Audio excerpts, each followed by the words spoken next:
One feature that the Colt CZT doesn't come with is a coolant temperature gauge, which can be quite handy to have. So a lot of people fit Scan Gauge, which is an OBD2 display, so quite compact in size.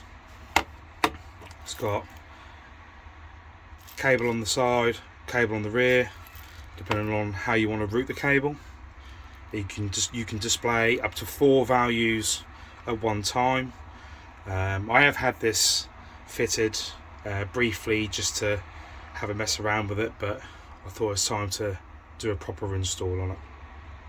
So the plan is to use the original pocket that the Colt has. So this is a spare one I had, or should I say bought. So the idea is to have it just on the edge there. Get the idea. Have it just on the edge, and to cut a hole in the front cubby cover, so it's displayed and it kind of looks OEM. So yeah, so I'll go ahead and draw out around this and make a template. So I've now marked the center of the cover.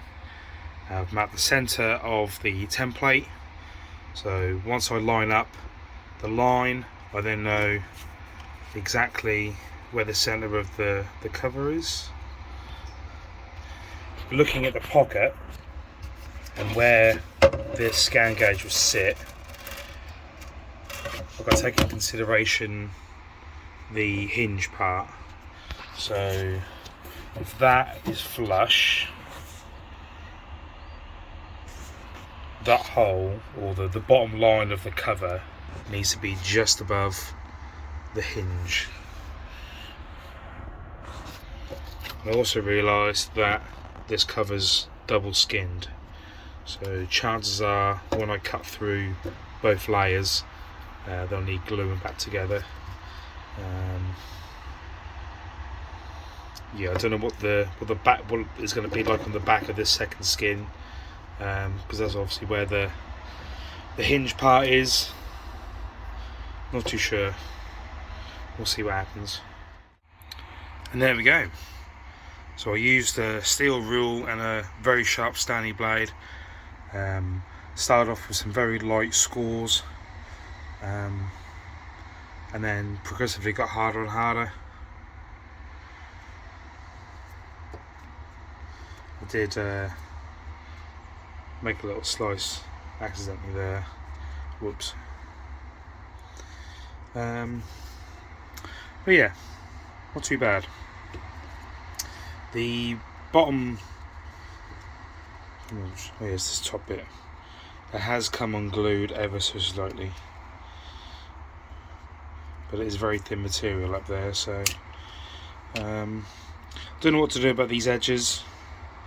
The original idea was to use some filler, but that then mean I'll probably have to paint this front face, which I don't really want to do, purely because I don't really want to be painting the whole center console and whatnot on the dash, but if it comes to it and I have to, then so be it. So if I put those to one side,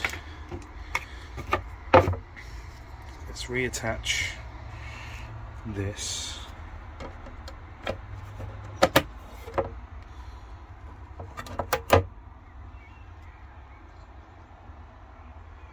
Need a bit of cleaning up, but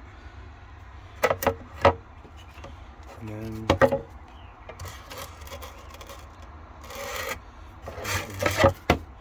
try and level up the back.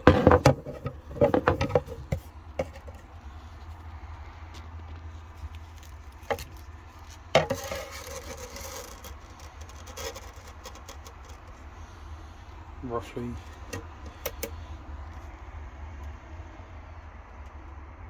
There we go.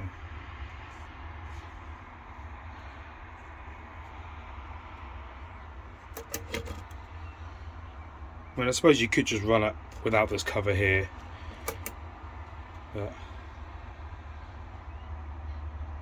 again, kind of wanted it looking OEM rather than just a random dash pocket with the scan gauge velcroed in the middle.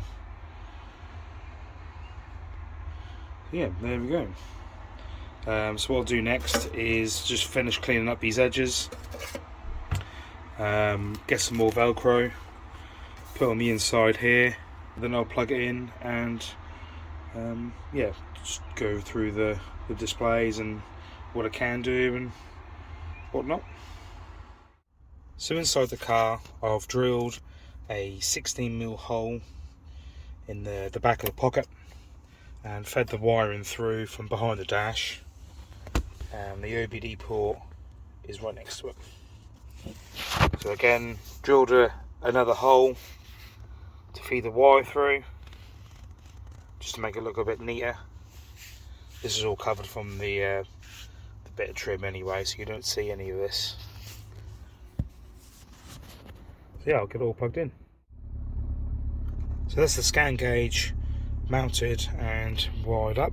Well, I say wired up, plugged in. So yeah, the cutout isn't too bad. I did notice that there's a bit of movement in this corner. I don't know why. Not entirely sure. I don't know if the hinge part is opened up a little bit.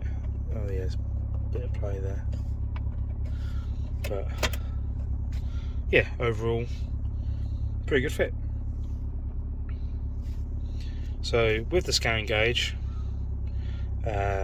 if you select gauge, you got the full displays that appear, and you can just push each corner to then display it, change the display.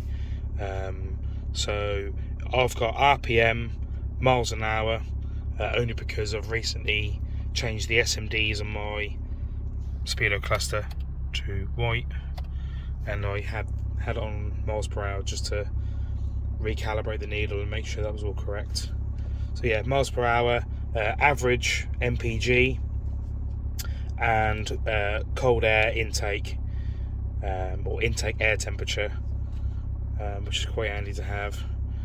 So yeah, if you push the button, you then got all these various values that you can select from, well, CWT was coolant temperature, but yeah, anything that the ECU reads and has information on, then this will show it. The only thing it don't have is boost, which is a bit annoying, but yeah, it is what it is. Obviously on some cars it may display more, some cars may display less, I'm not entirely sure, but this is very handy to have. So yeah, highly recommend getting it, and yeah, it's up to you whether you want to do this or you want to feel it on top or on top of the steering column, completely up to you.